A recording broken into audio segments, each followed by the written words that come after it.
রাসূলুল্লাহ সাল্লাল্লাহু আলাইহি ওয়াসাল্লাম ইরশাদ করেছেন যে আমার মসজিদে মানে মসজিদে নববীতে, আমার মসজিদ মানে কোনটা? মদিনায় মসজিদ নববীতে এক রাকাত সালাত আদায় করা, এক রাকাত নামাজ পড়া অন্য মসজিদের 1000 রাকাতের সমতুল্য। ঠিক আছে, মানে যদি মসজিদে নববীতে আমরা 2 রাকাত নামাজ পড়ি ফরজ নামাজ, 1000 ফরজ নামাজের নেকি হয়ে গেল। এক রাকাত কেউ নফল নামাজ পড়েছে, 1000 নফল নামাজ পড়ার নেকি তার আমলনামায় যুক্ত।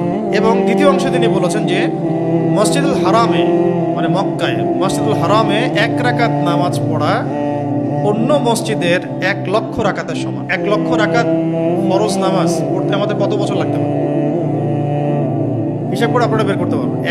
1 লক্ষ ওয়াক্ত, সরি 1 লক্ষ ওয়াক্ত, 1 লক্ষ ওয়াক্ত ফরজ নামাজ মানে 1 লক্ষ ফজরের নামাজ, 1 লক্ষ জোহরের নামাজ, 1 লক্ষ আসরের নামাজ, 1 লক্ষ মাগরিব, 1 লক্ষ এশা পড়তে কত বছর লাগতে পারে? আপনারা বের করে হিসাব করে কত বছর লাগতে পারে। একদিনে 5 বার হয়, তাহলে এটা ক্যালকুলেট করলে বের হবে কত বছর লাগতে পারে আমার 1 লক্ষ ফরজ নামাজ পড়তে। ওইটা আদায় হবে একদিনের মধ্যে, একদিনে 5 ওয়াক্তে সেটা আদায় হয়ে গেল মসজিদুল হারামে। আমাদের অর্থনৈতিক সামর্থ্য হলেই হজ উমরা করা উচিত। এটার জন্য বয়সের অপেক্ষা করার দরকার নাই যে আমার বয়স হয় নাই, বিয়ে শাদী করি, বাচ্চা কাচ্চা হোক, মেয়ে বিয়ে দিব, তারপর হজে যাব, এইসব ফালতু চিন্তাবাদ। সামর্থ্য হয়ে গেলেই হজ করা উচিত, ওমরা করা উচিত। অন্তত ওমরা তো করা উচিতই। ওই জায়গাগুলোতে না গেলে আপনি সিরাতের বিষয়গুলো বুঝতে পারবেন না। ওই লোকেশনগুলোতে, সিরাতের মোবারক জায়গাগুলো যদি আপনি ভিজিট না করেন, সেখানে ইবাদত না করেন, তাহলে উপলব্ধি করতে পারবেন না যে কোথায় কী হয়েছে।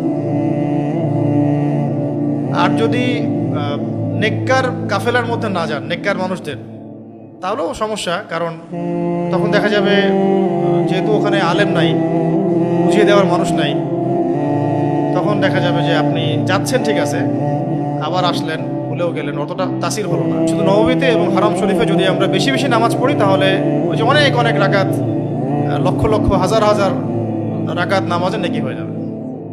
আবার যদি এই নামাজগুলো ওখানে জামাতে পড়তে পারি, তাহলে তো আরো 25 গুণ বেশি নেকি, 27 গুণ বেশি নেকি, তাই না? ব্যাস। আচ্ছা, এটা গেল হারাম শরীফের ফজিলত। আচ্ছা, আরও আছে ওখানে মসজিদে কুবা আছে, সেখানে গিয়ে নামাজ পড়লে একটা কবুল উমরার নাকি হয়, 2 রাকাত নামাজ পড়লে। ঠিক আছে, মানে এইগুলো বুঝিয়ে বলা সম্ভব না, ওখানে যেতে হবে।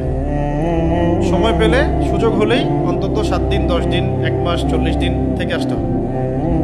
জীবন পরিবর্তন হয়ে যায় অনেকের, ওখানে আল্লাহকে পাওয়া যায়, রাসূলকে পাওয়া যায়। যেমন আপনি জান্নাতুল বাকিতে যাবেন, দেখবেন যে সাহাবায়ে কেরাম শুয়ে আছে, এখানে সব নিজেকে তুচ্ছ মনে হবে। উপলব্ধি বোধ থাকতে হবে। এখন তো অনেক হৃদয় আছে, উপলব্ধি বোধই নাই।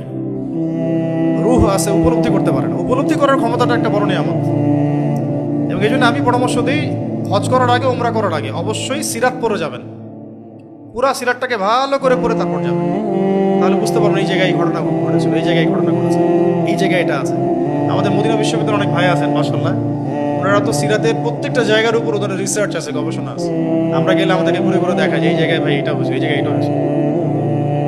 তো চোখের পানি আপনি ধরে রাখতে পারবেন না যদি সিরাত পড়া থাকে, আর দিলের মধ্যে এহসাস থাকে, এহসাস, উপলব্ধি। আল্লাহ পাক সবাইকে তৌফিক দান করেন, আমিন।